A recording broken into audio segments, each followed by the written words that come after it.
E meus irmãos, então, para a exposição da palavra do Senhor, nós leremos agora o Salmo 119, a sua terceira estrofe, que começa no versículo 17 e vai até o 24, que diz assim: Seja generoso para com o teu servo, para que eu viva e observe a tua palavra. Desvenda os meus olhos, para que eu contemple as maravilhas da tua lei. Sou peregrino na terra, não escondas de mim os teus mandamentos. Consumida está a minha alma por desejar incessantemente os teus juízos. Increpaste os soberbos, os malditos que se desviam dos teus mandamentos. Tira de sobre mim o opróbrio e o desprezo, pois tenho guardado os teus testemunhos. Assentaram-se príncipes e falaram contra mim, mas o teu servo considerou nos teus decretos. Com efeito, os teus testemunhos são o meu prazer, são os meus conselheiros. Amém. Vamos orar. Obrigado, Senhor, porque o Senhor nos concedeu a tua palavra, que temos aprendido a amar e desejamos, assim como o salmista, expressar com palavras e com a vida em cada dia, ó Deus, como eu amo a tua lei. Que o Senhor abra o nosso entendimento, como no texto em que lemos, que o Senhor desvende os nossos olhos para que vejamos as maravilhas da tua lei. E que com o entendimento aberto, iluminados por ti, o Senhor faça com que a tua palavra trabalhe profundamente no nosso coração, nos movendo a viver de uma forma que reconheça quem tu és, a maneira como o Senhor revelou seu amor para conosco e a nos dedicarmos a vivermos segundo o teu querer em cada aspecto da nossa vida. Que o Senhor nos ajude nessa noite, nos iluminando, a compreendermos a tua palavra e mais, a colocarmos na prática, a aplicá-la na nossa vida, à medida que caminhemos contigo nos próximos dias, e que seja assim, preservados por ti durante toda a nossa vida. É o que nós te pedimos e agradecemos no nome santo de Jesus. Amém. Meus irmãos, eu creio que todos aqui se lembrem de qual que é o tema do ano e o lema da Igreja Presbiteriana do Parque Seleta, que é guardando a palavra de Deus e testemunhando de Jesus. E eu não sei se os irmãos se lembrarão que no primeiro domingo do ano nós começamos essa série apresentando este tema e o lema da igreja, começando esta série de mensagens no Salmo 119, cujo tema é Como eu amo a tua lei. E eu disse na ocasião em que nossa intenção era passar os próximos 22 meses expondo este salmo, porque são 22 estrofes, então pegaríamos uma por mês e consideraríamos a mensagem de Deus para nós sobre como devemos amar a sua lei e como isso deve fazer diferença na nossa vida, à medida que guardemos a palavra de Deus e testemunhemos de Jesus. Nestes próximos meses, eu disse isso lá em janeiro, e a intenção seria que até o ano que vem nós terminássemos de considerar estes 176 versículos. Este maior salmo das Escrituras, que trata justamente sobre a palavra de Deus, sobre como devemos amar a palavra de Deus e de que maneira o amor pela palavra de Deus transforma a nossa vida para que vivamos guardando a palavra de Deus e testemunhando de Jesus. Cada versículo é iniciado com uma letra do alfabeto hebraico de cada estrofe, de maneira que é um acróstico. Então, o salmista que escreveu, não sabemos quem foi, não nos foi revelado, ele diz: eu vou te dizer como eu amo a palavra de Deus, de A a Z, de uma forma ampla e completa, utilizando muitos termos que correspondem às Escrituras e sobre a maneira diversa que a palavra de Deus trabalha na vida do crente. E nós começamos na ocasião, em janeiro, a tratar sobre a primeira estrofe da letra hebraica Aleph, os 8 primeiros versículos, sobre o tema felizes os que andam na lei do Senhor. Foi isso que nós consideramos na ocasião. Depois nós tratamos da segunda estrofe, sobre a letra hebraica Bet, que é do versículo 9 ao 16, que nós lemos na liturgia, sobre como guardar puro o seu caminho. E nós, de uma maneira fora do nosso controle, nós fomos interrompidos dos nossos cultos presenciais. Pelas circunstâncias, seguimos um outro caminho na maneira como Deus nos falou, nas diversas mensagens que tivemos nestes quase 7 meses sem o culto presencial. E pela providência de Deus, hoje continuaremos a considerar o Salmo 119 com essa terceira estrofe, que é a letra do alfabeto hebraico Gimel, que trata sobre como viver pela palavra de Deus na adversidade. E vejam como providencialmente este tema tem a ver com este período em que nós temos vivido. É um período adverso, não é? Nem as mais pessimistas previsões no final do ano de 2019 diria que o ano seria desta forma. E ainda não acabou. Que ano adverso! Quantas tribulações, quantas dificuldades nesse período. Cada um de nós, se pudermos elencar como este ano tem sido difícil, não somente por causa da pandemia, que continua, ainda temos os cuidados e não sabemos ao certo até quando deveremos ter, os problemas de ordem de material, de falta de emprego, problema de ordem acadêmica nos estudos, todos os desafios envolvidos nesse período em que nós vivemos, problema de ordem familiar, famílias com problemas íntimos, relacionamentos quebrados, desentendimentos entre cônjuges, entre pais, filhos e outros familiares, distanciamento de pessoas que nós amamos, a morte de ente querido. Quantas são as tribulações, as adversidades que temos experimentado neste período? E a palavra de Deus é realista ao dizer que neste mundo passaremos por tribulações. Mas nós temos a esperança de que Cristo venceu o mundo. Ele nos ensina a confiar e a depender dele à medida que caminhamos com ele, e ele se torna a nossa esperança, o nosso bem mais precioso.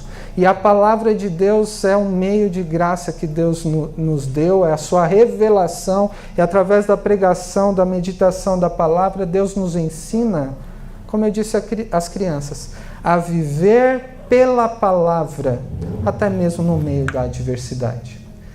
Quando chegar a vacina, não passará os motivos para a tribulação.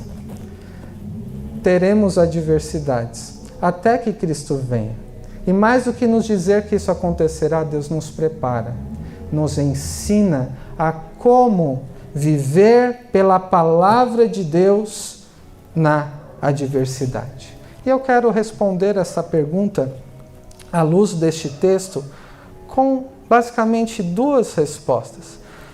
Essa estrofe poderia ser vista aos versículos em pares. Então, versículo 19, 18, 19, 20 e assim por diante.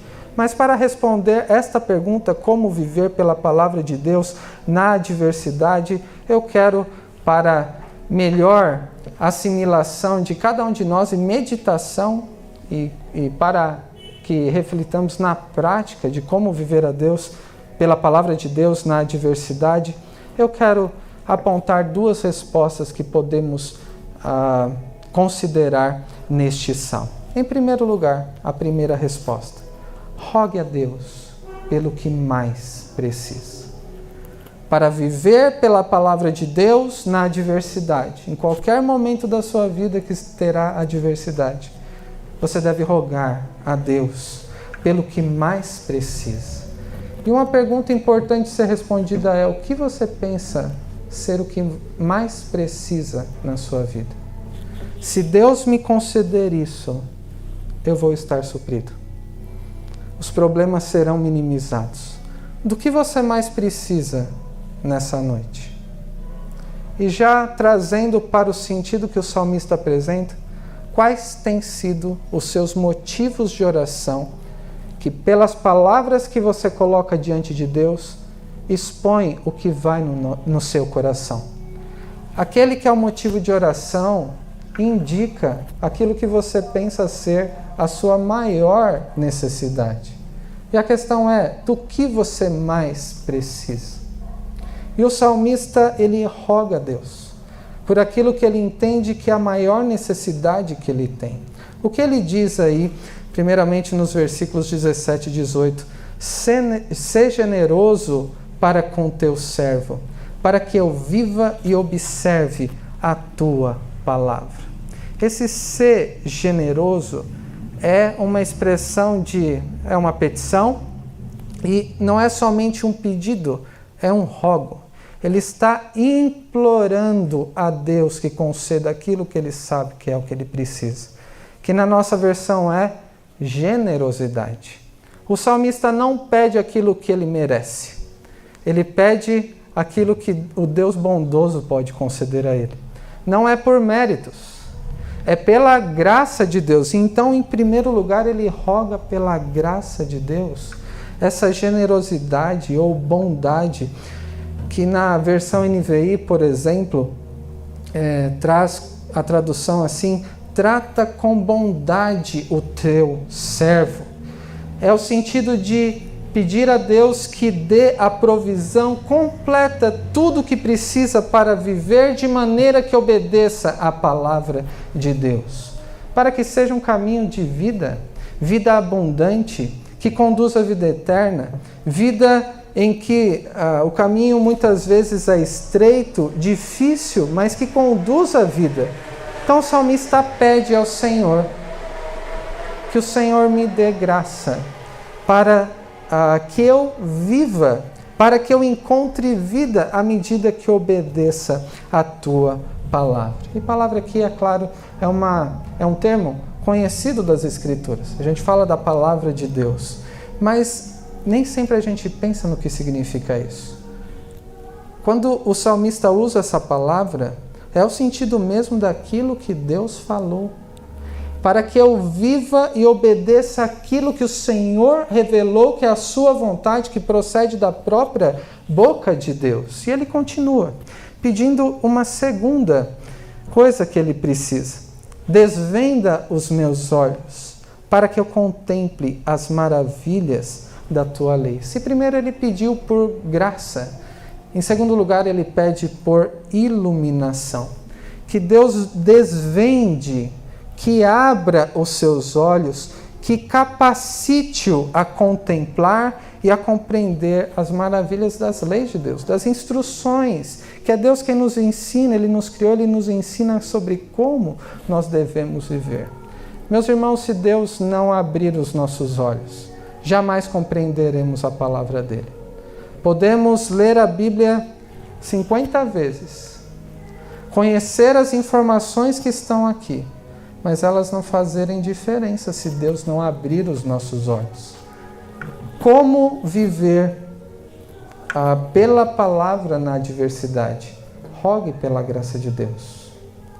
Rogue que Deus abra os seus olhos para que você veja aquilo que Ele quis mostrar na sua palavra, que é maravilhoso. E em terceiro lugar, ele continua no versículo 19 dizendo: sou peregrino na terra, não escondas de mim os teus mandamentos. E depois diz: consumida está a minha alma por desejar incessantemente os teus juízos. Mais dois pedidos que o salmista faz aqui. Em primeiro lugar, ele roga por direção. Ele diz: eu sou um peregrino na terra. Peregrino é aquele que está de passagem, talvez um andarilho, alguém que não pertence a um local em questão. E as Escrituras dizem que o crente deve viver como um peregrino, como quem não é daqui. Então ele roga que Deus, nessa vida de peregrino, o direcione por qual caminho deve seguir. Senhor, me ajude me direcione a viver como um peregrino. Assim como Abraão peregrinou na terra da promessa, como em terra alheia, sendo direcionado pelo Senhor, nós carecemos de direção. Muitas vezes nós não sabemos o que fazer, para onde ir. E devemos rogar em oração a Deus que Ele nos dê essa noção de que só encontraremos plena satisfação quando estivermos plenamente com o Senhor, e isso não acontecerá nessa vida, só quando Cristo voltar. Por isso precisamos rogar, assim como o salmista, que Deus nos mostre por onde devemos caminhar com Ele, e nos revele também o que nós devemos fazer, quais são os seus mandamentos, aquilo que Ele ordena e devemos desejar cumprir como seus servos que somos, e é dito aqui mais de uma vez. E ele ainda diz no versículo 20: consumida está a minha alma, por desejar incessantemente os teus juízos. Muitos podem ver aqui, alguns talvez já ouvi, motivo de sofrimento, o ser consumido na alma por desejar incessantemente os juízos do Senhor. Mas não seria por sofrimento. Seria um desejo profundo, não de questões terrenas, aquilo que é material, que muitas vezes tendemos a colocar nas orações, por conforto e segurança nessa vida, por alguma medida de sucesso, mas é rogar por mais devoção, que eu seja mais consagrado, que eu seja mais dedicado a Ti, desejar conhecer mais e mais profundamente aquilo que Deus determinou que nós fizéssemos, o modo como deveríamos viver. Por isso que Ele diz os teus juízos, as ordenanças do Senhor. Então, em primeiro lugar, irmãos, à luz desses 4 primeiros versículos, como viver como viver pela palavra na adversidade?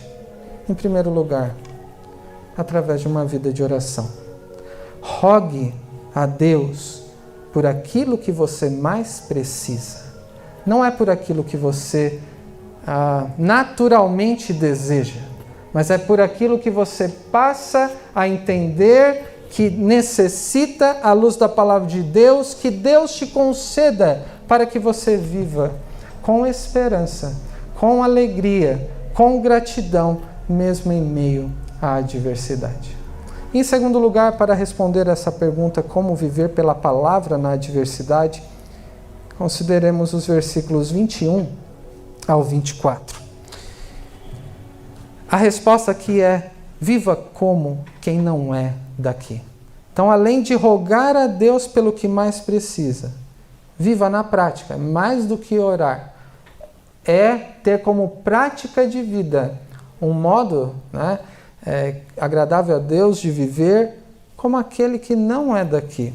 Veja aí os versículos 21 e 22, primeiramente. Increpaste os soberbos, os malditos, que se desviam dos teus mandamentos.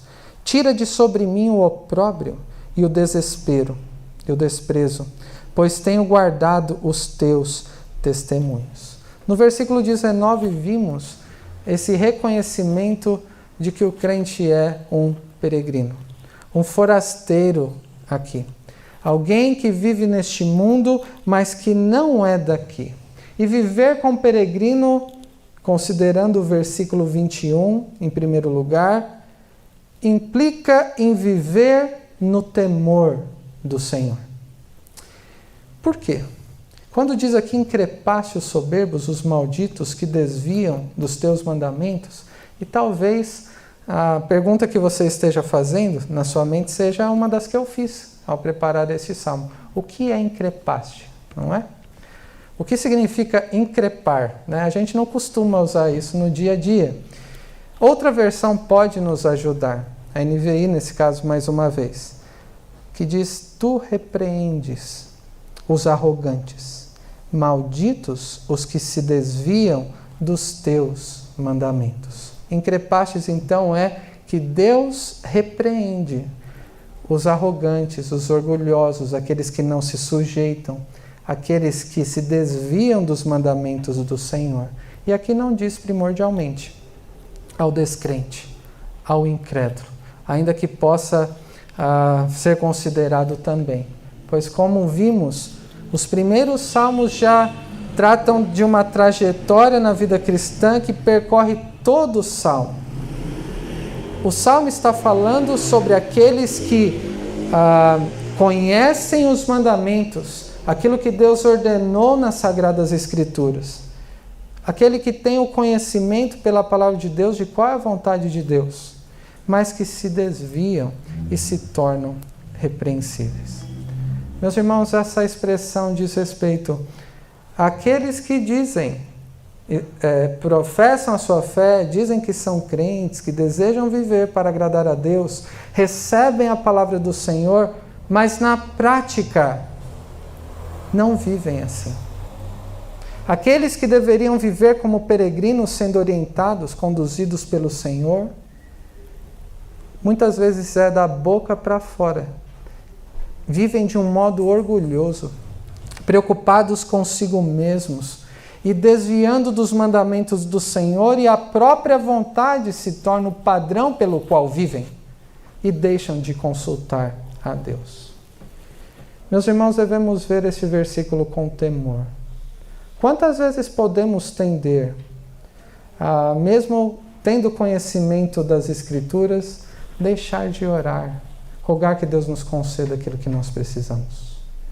Em um momento de dúvidas, de apreensão, de fragilidade, deixamos de recorrer ao Senhor, ou no momento de autoconfiança, com a autoestima elevada, eu sei o que eu estou fazendo, não corresponde ao que Deus ordenou.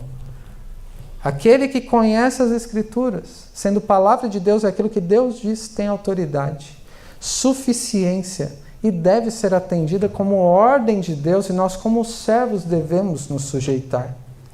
Então não diz respeito primordialmente ao incrédulo, mas àqueles que conhecem os mandamentos e não vivem de acordo com a palavra do Senhor. No seu dia a dia, no seu caráter que evidenciam, nas ações que realizam, não testificam de Cristo, pois não guardam a palavra de Deus como deveriam. Este é o nosso lema, não é? Guardar a palavra de Deus e testemunhar de Jesus. Quem é que, tendo conhecendo o único caminho que conduz à vida, um caminho abençoado na presença de Deus, um caminho puro que deveria ser desejável, e se afasta? Somos pecadores.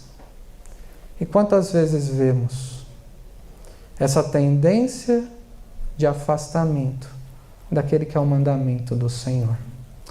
Mas aquele que teme ao Senhor e com a consciência de que vive perante Deus em todo o momento e que quer agradar ao seu Senhor, que tem o temor do Senhor, de não querer se desviar dos caminhos do Senhor, porque Deus repreende estes que se desviam, ao pedido aqui no versículo 22, tira de mim o opróbrio e o desprezo, pois tenho guardado os teus testemunhos. Meus irmãos, aquele que professa a sua fé, aquele que é crente, mas se desvia dos caminhos do Senhor, seguindo a inclinação do próprio coração, será repreendido e disciplinado pelo Senhor, para que volte, para que se arrependa. Por outro lado, aquele que se dedica, que se esforça, que no seu coração tem o sincero desejo e esforço, a responsabilidade de viver para agradar a Deus, alguém piedoso, enfrentará dificuldades. É algo que as Escrituras nos dizem de uma forma realista. Viver como peregrino, então, é estar disposto a ser até perseguido, a enfrentar dificuldades, a acumular mais adversidades sobre si, mas também deseja perseverar em obedecer aos estatutos do Senhor, como diz aí, aquilo que Deus revelou ser a sua vontade. E o salmista então conclui, no versículo 23 e 24, dizendo: assentaram-se os príncipes e falaram contra mim, mas o teu servo considerou nos teus decretos. Com efeito, os teus testemunhos são meu prazer, são os meus conselheiros. Meus irmãos, viver como um peregrino, viver como quem não é daqui, que é a segunda resposta à nossa questão inicial, significa honrar a Deus, valorizar a Deus de tal maneira que seja de fato bem mais precioso, a sua prioridade. Mais importante do que outros pensem. Aqui ele fala sobre poderosos que se levantaram contra si mesmo, príncipes. Ele diz na nossa versão: mais importante do que pensam, do que fazem, se oprimem, se causam dificuldade, mais precioso é meditar como um servo que se sujeita a Deus, que é o seu Senhor, e meditando na palavra do Senhor, persevera em fazer aquilo que é agradável a Deus. Este é o caminho do peregrino, sobre como viver pela palavra na adversidade, no temor do Senhor, perseverando na dificuldade, vivendo de uma forma que agrada a Deus, vivendo como quem não é daqui, conhecendo a Deus, guardando as Escrituras diligentemente e ter um prazer crescente em ser confrontado pela Santa Palavra e orientado e conduzido pelo que Deus diz nas Escrituras. E para concluir, retomando o tema desta série, que é Como eu amo a tua lei. E uma pergunta necessária é: o quanto você tem amado a palavra de Deus? O quanto você tem desejado conhecer mais a Deus e mais profundamente? O quanto você tem reconhecido que aquilo que você mais precisa, Deus revelou na sua palavra? Como você tem vivido? Essa é a forma como você demonstra que tem amado a palavra de Deus. Você tem vivido como nas tribulações da vida, quando Deus nos coloca à prova. É fato de que enfrentaremos tribulações, adversidade, mas Deus não faz isso sem propósito. Ele faz isso para nos provar, para nos aperfeiçoar. E uma forma como meditamos, olhando para nós mesmos, como temos vivido e lidado com as tribulações, ao sermos provados pelo Senhor, como esse tempo em que nós vivemos e como em outros que passaremos durante toda a nossa vida, é considerar como têm sido as orações. Que tipo de petição você apresenta ao Senhor? Não é verdade que muitas vezes nossas orações tendem a tornarem-se mecânicas? Que não é abrir o coração e expressar um rogo a Deus, implorar que Ele nos conceda aquilo que nós precisamos, que só pode ser proveniente dEle.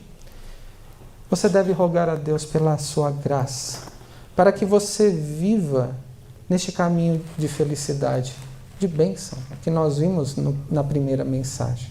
Este caminho puro e santo que agrada a Deus, em obediência à palavra do Senhor.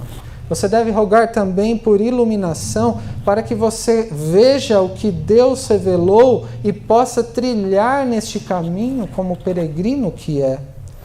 Deve rogar a Deus por direção, para que viva como quem não é daqui, aguardando a pátria celestial. As suas conquistas mais preciosas não estão nesse mundo, mas naquilo que Deus concedeu por meio do que fez em Cristo Jesus e pela esperança bendita que somente aquele que conhece e teme ao Senhor, aquele que faz orações assim ou aprende a orar assim, que irá receber no porvir. E você deve rogar também por devoção, para que seja verdadeiramente consumido por um santo desejo de conhecer mais a Deus, de não perder nenhuma oportunidade em ler a palavra, em meditar nela, em colocar na prática, em compartilhá-la, em testemunhar sobre o que Deus fez e é revelado nas Sagradas Escrituras. Oração deve ter um tempo precioso reservado no nosso dia a dia. Enquanto nós rogamos aquilo que entendemos pela palavra de Deus que de fato nós precisamos. E de que maneira podemos então viver pela palavra de Deus nas tribulações dessa vida? Não podemos perder de vista aquele que é a palavra encarnada. Através de quem ou em quem a resposta a essa pergunta pode ser respondida. Não quero que os irmãos pensem que basta orar mais e talvez aguardar um pouco mais as promessas de Deus e você vai conseguir, talvez pela sua própria capacidade, receber alguma coisa. De forma alguma. A maneira pela qual podemos viver pela palavra nas tribulações dessa vida é quando contemplamos o Senhor Jesus, que é a palavra encarnada. E como ele orou? No mesmo sentimento do salmista. Quando lá em João 17 ele disse: Pai, é chegada a hora de cumprir aquilo que o Pai tinha determinado para ele. E ele diz: glorifica teu Filho, para que teu Filho glorifique a ti. Assim como lhe conferiste autoridade sobre toda a carne, a fim de que ele conceda a vida eterna a todos que lhe deste. E a vida eterna é essa: que te conheçam a ti, o único Deus verdadeiro, e a Jesus Cristo, a quem enviaste. Eu te glorifiquei na terra, consumando a obra que confiaste para fazer. E agora glorifica-me, ó Pai, contigo mesmo, com a glória que eu tive junto de ti, antes que houvesse mundo. Manifestei o teu nome aos homens que me deste do mundo. Eram teus, tu nos confiaste. E eles têm guardado a tua palavra. Agora eles reconhecem que todas as coisas que me tens dado provêm de ti, porque eu lhes tenho transmitido as palavras que me deste, e eles a receberam, e verdadeiramente conheceram que saí de ti, e creram que tu me enviaste. É por eles que eu rogo. Não rogo pelo mundo, mas por aqueles que me deste, porque são teus. Ora, todas as minhas coisas são tuas, e todas as tuas coisas são minhas, e neles eu sou glorificado. Já não estou no mundo, mas eles continuam no mundo, ao passo que eu vou para junto de ti. Pai Santo, guarda-os em teu nome que me deste, para que eles sejam um, assim como nós. Eu lhes tenho dado a tua palavra, e o mundo os odiou, porque eles não são do mundo, como também não sou. Não peço que os tires do mundo, e sim que os guarde do mal. Eles não são do mundo, como também eu não sou. Santifica-os na verdade. A tua palavra é a verdade. Meus irmãos, como viver pela palavra, a não ser pela palavra encarnada? Como enfrentar as adversidades da vida, se não for naquele que enfrentou o pior dos nossos problemas, que era o pecado? Aquele que, como o salmista, e o salmo aponta para ele, que rogou ao Pai por aquilo que ele mais precisava. Glorifica teu Filho, para que teu Filho glorifique a ti. Aquele que desejava fazer a vontade daquele que o enviou e realizar a sua obra com todo o seu coração, de todas as suas forças. Aquele que disse: Pai, se queres, passa de mim este cálice. Contudo, não se faça a minha vontade, e sim a tua. E somos lembrados, inclusive com a Santa Ceia hoje, o que Cristo fez por nós, nos livrando da perdição eterna. Meu irmão, nesta noite, pensando nesse tema, como viver pela palavra na adversidade, olhe firmemente para Jesus, que é o autor e consumador da nossa fé, o qual, em troca da alegria que lhe estava proposta, como disse o autor aos Hebreus, capítulo 12, suportou a cruz. Considere você atentamente aquele que suportou tamanha oposição dos pecadores contra si mesmo, para que você não se fadigue, desmaiando na vossa alma. Meus irmãos, que aprendamos a viver assim, pela palavra de Deus na adversidade que Deus permitir que nós passemos. em total dependência de Deus, através daquilo que Ele nos concedeu, que é a Sua palavra, e com devido senso de responsabilidade perante Ele. Ele nos concede aquilo que precisamos para que sejamos responsáveis em viver perante Ele, como Ele requer de nós. Portanto, que habite ricamente a palavra de Deus, que na instrução mútua possamos crescer no conhecimento do que Deus requer de nós e que tornemo-nos nós praticantes, não somente ouvintes da palavra de Deus, pois isso seria enganoso, mas que consideremos atentamente a lei da perfeita liberdade, perseverando, não sendo ouvintes negligentes, mas operosos praticantes, para que sejamos de fato felizes, supridos no que realizarmos. Que Deus nos abençoe. Amém.